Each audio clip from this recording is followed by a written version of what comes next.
नमस्कार दोस्तों, फिर से स्वागत है एक नए सफर में।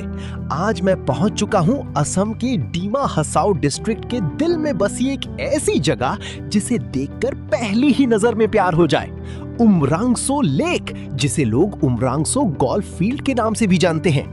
आज की रात हम इसी खूबसूरत नीली झील के किनारे कैंपिंग करने वाले हैं। चारों तरफ हरी भरी पहाड़ियां, शांत हवा और शीशे की तरह चमकता नीला पानी। ये नजारा किसी सपने से कम नहीं लगता।